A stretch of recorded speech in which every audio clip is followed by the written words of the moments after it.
साथियों, मैं मोहम्मद साबिर आपका स्वागत करता हूं इंग्लिश लर्निंग पॉइंट पर। और आज हम अपने टेंस सीरीज की तीसरी क्लास शुरू करने वाले हैं। यह नहीं, तीसरी नहीं, ये चौथी क्लास है एक्चुअली, क्योंकि तीनों ही टाइप के इंडेफिनिट हमने पढ़ लिए हैं। आज हम शुरू करने वाले हैं प्रेजेंट का कंटिन्यूअस। और प्रेजेंट के कंटिन्यूअस में हम रूल्स समझेंगे, कब सेंटेंस प्रेजेंट के कंटिन्यूअस में होता है, क्या इसके स्ट्रक्चर्स हैं, वो सारी बातें हम इसमें करने वाले हैं। सबसे पहले समझते हैं present continuous, present continuous, present continuous. साथियों, बस मैं आपसे ये अपील करता हूं कि वीडियो को पूरा आप जरूर से देखना, क्योंकि ये ऐसी चीजें हैं जो आपको हर कोई नहीं बताता है। बहुत ही साधारण भाषा में यहाँ मैं समझाने वाला हूं। सबसे पहले हेल्पिंग वर्ब की बात करते हैं। हेल्पिंग वर्ब प्रेजेंट कंटिन्यूअस में इज, एम और आर होती है, ये तो आप सबको पता ही है। और साथ ही साथ जब प्रेजेंट कंटिन्यूअस आता है तो इसमें मेन वर्ब की आईएनजी फॉर्म का हम यूज करते हैं। ये तो हमारी दो बेसिक बातें हो गई, इज, एम, आर और वर्ब की आईएनजी फॉर्म। देखिए, इज किसके साथ लगता है? इज लगता है सिंगुलर के साथ, सिंगुलर। और एम लगता है केवल और केवल आई के साथ, और आर लगता है हमारा प्लूरल के साथ। ये मैं इधर लिख देता हूं। यहां बात करते हैं, देखिए इज, एम, आर और वर्ब की आईएनजी फॉर्म का जो कॉम्बिनेशन होता है, ये हमको प्रेजेंट कंटिन्यूअस के बारे में समझाता है। ये हमारी बातें हो गई। अब बात करते हैं इसके पहले पॉइंट की। पहला पॉइंट क्या है, इसमें क्या क्या होता है? देखिए, जिस समय हम बोल रहे होते हैं, यदि उस समय काम जारी है तो वह कंटिन्यूअस टेंस है। इसमें बोलते समय कार्य चल रहा होता है, कार्य चल रहा होता है।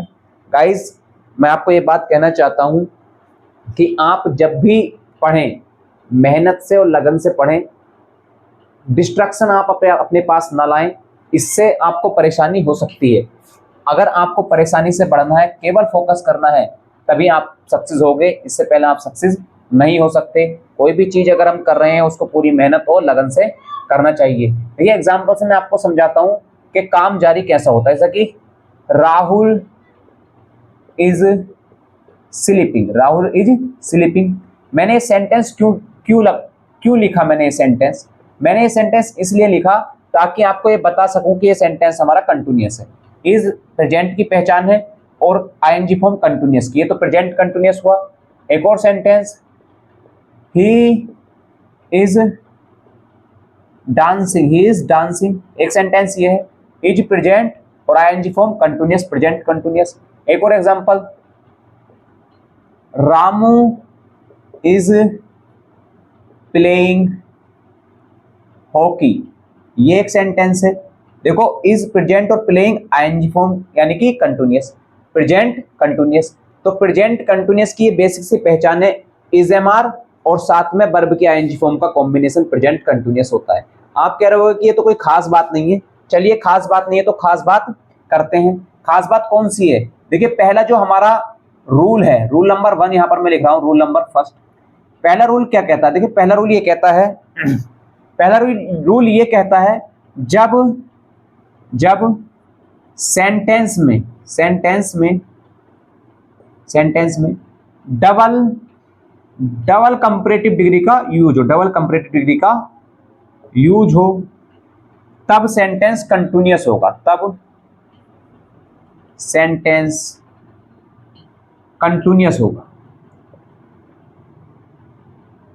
कंटिन्यूअस होगा। अब क्या वो प्रेजेंट का कंटिन्यूअस होगा? नहीं, वो पास्ट का कंटिन्यूअस भी हो सकता है। ये तो एक नियम है, जब डबल कंपैरेटिव डिग्री का यूज होता है तो सेंटेंस कंटिन्यूअस होना चाहिए। एग्जांपल नंबर 1 से समझते हैं। जैसे कि he is getting Fetter and Fetter. देखिए, यहां पर डबल कंपैरेटिव है, फेटर और फेटर। जब डबल कंपैरेटिव का यूज हो तो सेंटेंस हमारा क्या होना चाहिए? कॉन्टिन्यूअस, चाहे वो प्रेजेंट का हो या फिर पास्ट का, दोनों का ही वो चल सकता है, क्योंकि भूतकाल की जब हम बात करेंगे तो पास्ट में बताएंगे। एक और example, he is becoming weaker and weaker, weaker and weaker, ये एक सेंटेंस देखो, यहां पर भी डबल कंपैरेटिव है। इस डबल कंपैरेटिव की वजह से सेंटेंस क्या होना चाहिए हमारा, कंटीन्यूअस, जो कि है भी। तो पहला ये नियम है कि यदि डबल कंपैरेटिव डिग्री का यूज सेंटेंस में किया जाए तब वह सेंटेंस क्या होना चाहिए, कंटीन्यूअस होना चाहिए, चाहे वो पास्ट का हो या फिर प्रेजेंट का। एक और सेंटेंस देखिए, सेंटेंस नंबर, रूल नंबर 2। दूसरा रूल क्या कहता है, दूसरा रूल ये कहता है जब अवस्था धीरे धीरे बदल रही हो, यानी कि जब अवस्था में धीरे धीरे परिवर्तन हो रहा हो, कुछ चीजें ऐसी होती हैं जो परिवर्तित होती हुई हमको दिखती नहीं है, तो उसको बस सेंस लगाना है कि क्या ये धीरे धीरे परिवर्तन है या नहीं है। यदि अवस्था में धीरे धीरे परिवर्तन हो रहा है तब वह सेंटेंस हमारा क्या होगा, कंटीन्यूअस होगा। और वो कंटीन्यूअस पास्ट का भी हो सकता है और प्रेजेंट का भी हो सकता है, दोनों का ही हो सकता है। जैसे कि जनसंख्या बढ़ रही है, तो यहाँ जनसंख्या तो धीरे धीरे बढ़ रही है ना, तो जनसंख्या बढ़ती है, धीरे धीरे बढ़ती है। ऐसे ही मैं कहने लगूं पास्ट में जनसंख्या बढ़ रही थी, तो ये धीरे धीरे स्थिति में परिवर्तन है।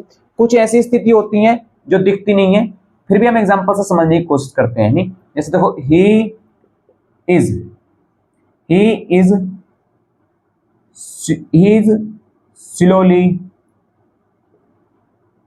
slowly recovering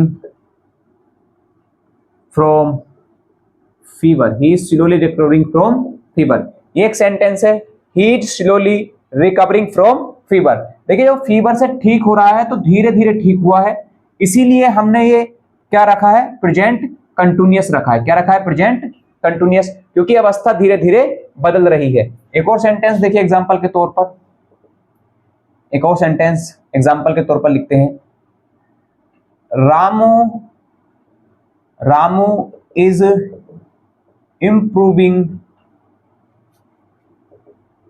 his skill, Ramu is improving his skill, Ramu improve कर रहा है, धीरे धीरे इंप्रूव होगा ना, तो ये जो इंप्रूव हो रहा है धीरे धीरे हो रहा है स्किल में, तो इसीलिए क्या रखा गया हमारा, प्रेजेंट कंटीन्यूअस।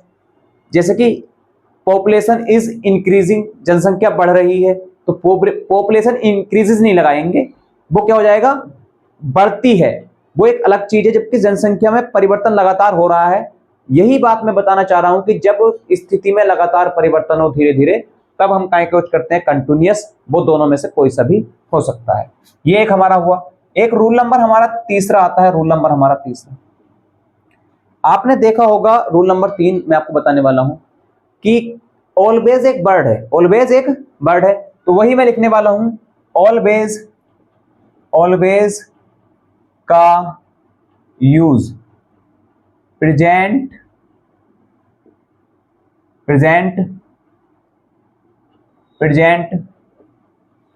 कंटीन्यूअस में नाराजगी दिखाने के लिए किया जाता है। यानी कि जो प्रेजेंट कंटीन्यूअस है, अगर उसमें ऑलवेज का यूज करें तब सेंटेंस ये बताएगा कि वह उस चीज से उसे क्या हो रही है, इरिटेशन, नाराजगी हो रही है। एग्जांपल से समझते हैं, देखो, he is always talking about his brother, वह हमेशा ही अपने भाई की तारीफ, वह हमेशा ही अपने भाई के बारे में बात करता रहता है। एक और sentence, he is always studying, वह क्या करता रहता है, हमेशा पढ़ाई करता रहता है। यानी ये चीजें बोलने वाले को पसंद नहीं है।